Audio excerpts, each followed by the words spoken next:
Hi everybody, today we're going to go over how to use CookieCAD. CookieCAD is a free online platform where you can basically turn any image file into a cookie cutter. There are some limitations as to what images work well with CookieCAD. However, we'll get into that in a little bit. The first thing that we'll want to do is we're going to want to open a web browser. I'm in Google Chrome, so if you're using a different web browser like Microsoft Edge or Firefox, it might look a little bit different. But up here in the web address bar, you are going to want to type in app.cookiecad.com. And this will take you directly to the designer within CookieCAD. The next thing that we'll want to do is we'll want to decide what image you want to use in order to help you design your own cookie cutter. The easiest way to do that is a good old-fashioned Google image search.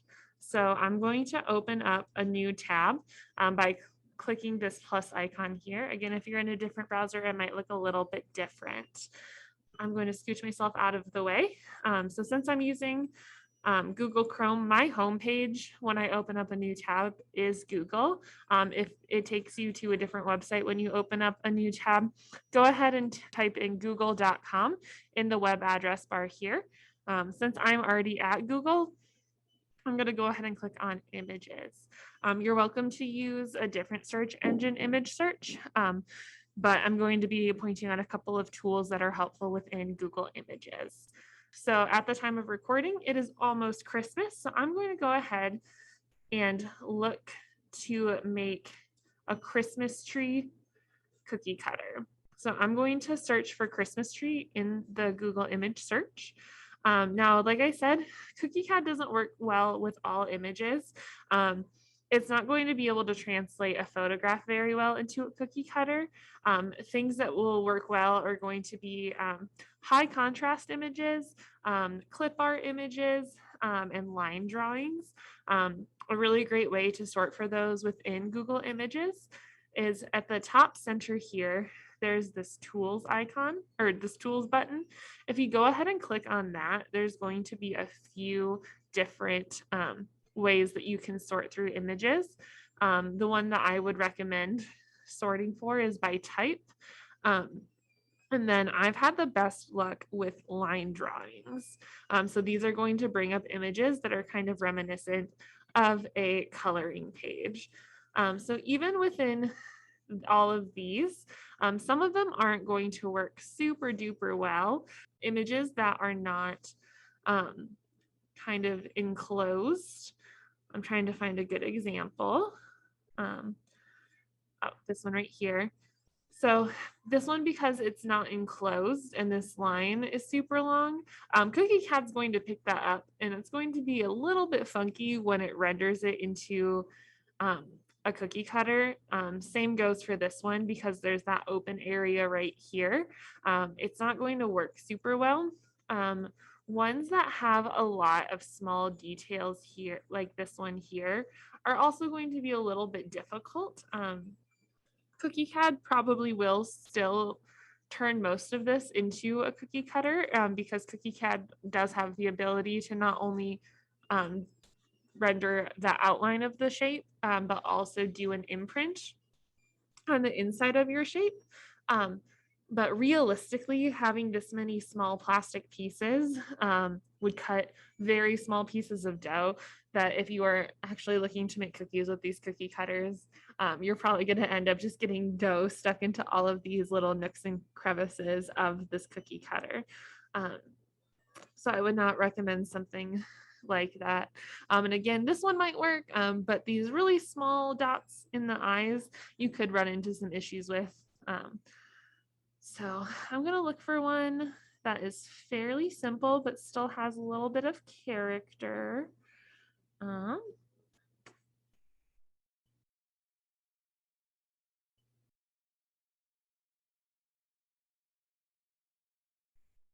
I think I like this one right here. So This one does have a couple of small pieces, but I'm willing to work with them. So I'm going to go ahead and right click on that image, and that's going to bring up a menu. You'll want to choose Save Image As. It's really easy to confuse that with the option that says Save Link As. But we want to make sure that we choose Save Image As. Otherwise, we are going to run into some issues with format or file type, and we want to make sure that that saves as like a JPEG, a PNG, or a GIF, not a web shortcut. CookieCAD will not work with that. Just because it's easy to remember, I'm going to go ahead and put that image in my downloads folder. And then I'm also on a Mac, so if my file explorer looks a little bit different, that is why. But if you're on a Windows or a Chromebook, your file structure should still show along the side right here. So you can select the folder that you would like to save your image in, and then I'm going to go ahead and click Save. From here, I can go ahead and go back to my CookieCAD tab. I'm going to go ahead and click where it says click here, and then I'm going to select the tree image that I just found. All right, and so you'll see it rendered a cookie cutter for me.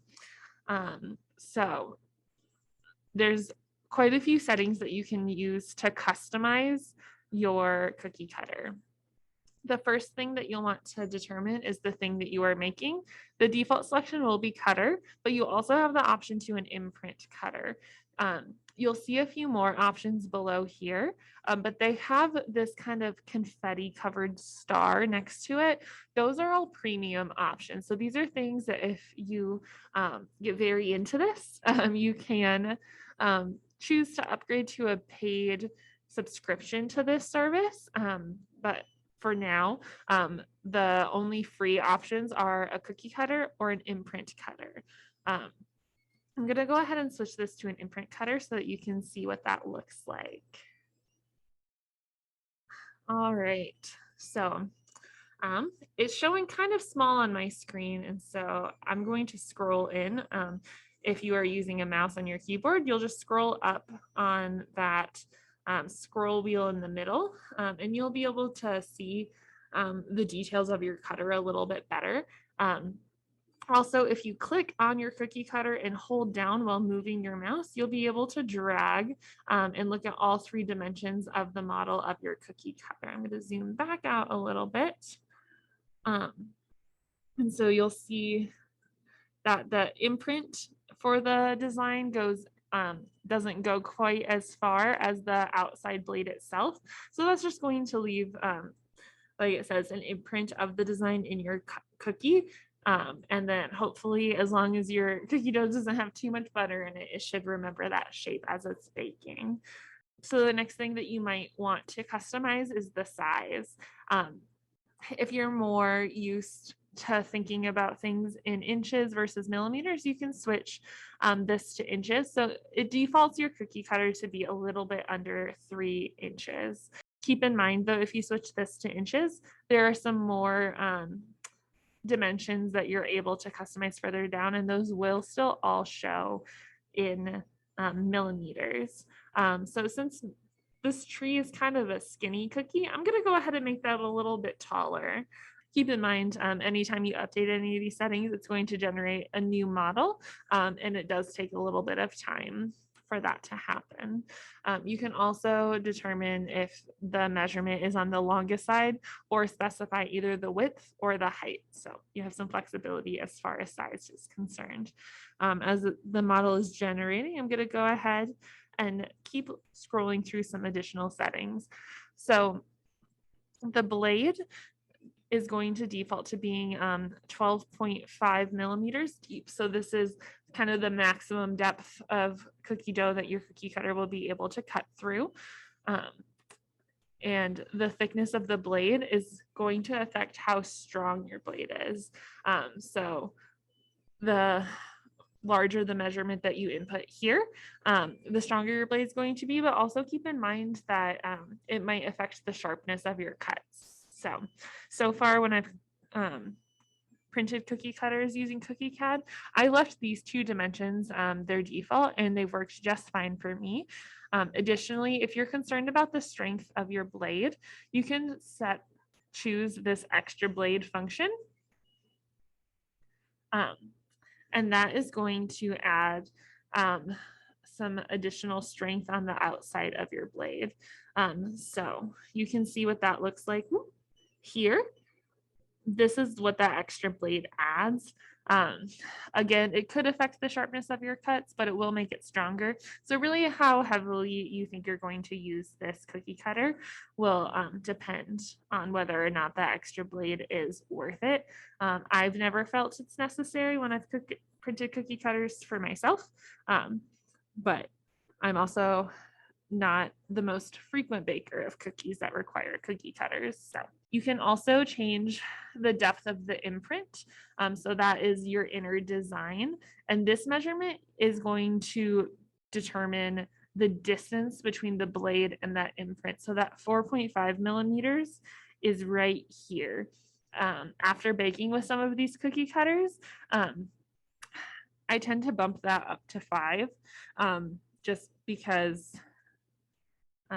I've kind of found it hard to get the cookie cutter out of some of my stickier cookie doughs if I make that too deep. So keep that in mind. You can also choose, this is kind of a design decision. You can choose edges only, and that will do more of an outline of your imprint versus the original design.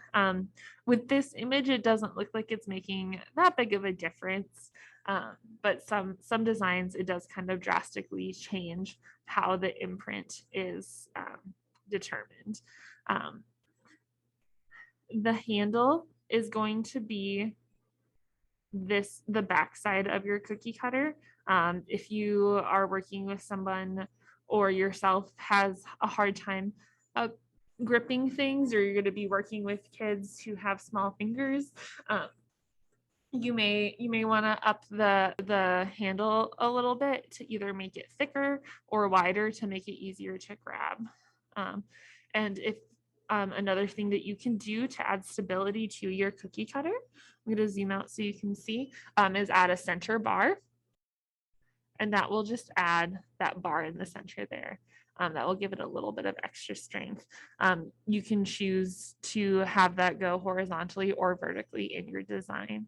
I have not used any of the experimental settings. I've gone through them, didn't find them that helpful, so I won't waste your time by chatting about them with you today. Say you are working with the design, or you uploaded an image that you just really weren't happy with how it's turning out. That's completely okay. Keep in mind, CookieCAD is a free platform, so it's not always going to work super perfectly. And it is fairly automated, so you don't have a lot of flexibility. Say because these ornaments do in fact look like they're just going to be a nightmare to clean, I want to go ahead and try a new image. So if I click on upload new image there, it's going to take me back to this blue box where I can click and I can upload a new file. So I have some images saved in another folder. So I have another Christmas tree that I also liked. It's going to generate a new model for me. And this one, instead of having hollow ornaments, it's just going to put a little dot into the dough that I'm not going to have to worry about cleaning out. And so that seems like a great option for me. Since I am pretty happy with this as a cutter, I'm going to go ahead and click on download STL.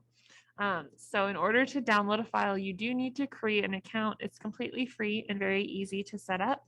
So I'm going to go ahead and click on log in. I do already have a CookieCAD account, but if you do not, just make sure to click on this sign up instead of log in. You have the option to sign in with Facebook or Google, or you can enter your email address and then create a password and then click sign up. I'm going to go ahead and select sign in with Google because that's how I set up my account. And now I am logged in. Then I'm going to go ahead and click on that download STL option one more time. It does take a couple of minutes to render the file once you are finally downloading your file. It's showing up here in my downloads folder. And I can see the 3D depiction here. Once I'm ready to upload it to the library for printing, I'm going to go to the library's website, which is bemis.marmot.org. And from here, I'm going to scroll down to the studio at Bemis. The studio is the makerspace here at the library, and that's where the 3D printers run. There's a small chance you're hearing it in the background of this recording. But after you click on the studio at Bemis, you'll select the 3D printing option. Here it's going to give you our policies and procedures. So I encourage you to take a read through those. If you scroll all the way down to the bottom, there's going to be a form for 3D print submissions. You will enter your name, your first and last name, your email address, your phone number, and then after you've done that, you can go ahead and choose a file to upload. Again, it went to my downloads folder. It's going to be that option right there. I'm going to click open and you'll see the name of the document that you have uploaded right here. In comments, there are a couple of things that I want to point out. So the first one being, if you want your print in a specific color, feel free to tell me what color that is here. We don't have an infinite number of 3D printer filaments, but I'll do my best to make it the closest that I can. And lastly, so if you really do not want to create an account with CookieCAD, you can see here I am now logged out of my account. You have the option to share a link to a design. So that is the share link option. If you go ahead and copy that, you can, instead of uploading a file here, copy and paste the link to your design in the comments there. And then I will be able to use that link. So if I were to copy and paste this into a new tab, that would take me to the design. And since I have an account, I can download that for you. So I just wanted to make that available as an option in case you really do not want to create an account with CookieCAD. And from there, once you are done filling out your form on our website, you would go ahead and click on submit form. After you do that, you will receive a confirmation email from us saying that your form has been submitted. And then after you submit a request, it usually takes about 5 business days. It could take up to 2 weeks depending on how busy the printer is. But you will receive an email from us probably after about 5 days letting you know that your print is ready for pickup. Once you get that email, you can check in with the lower level information desk here at the library. They will likely, whoever is working the desk will likely ask you for either a photo ID or your library card just to make sure that you are who you say you are so that we're not giving your cookie cutter to somebody else. And that's it.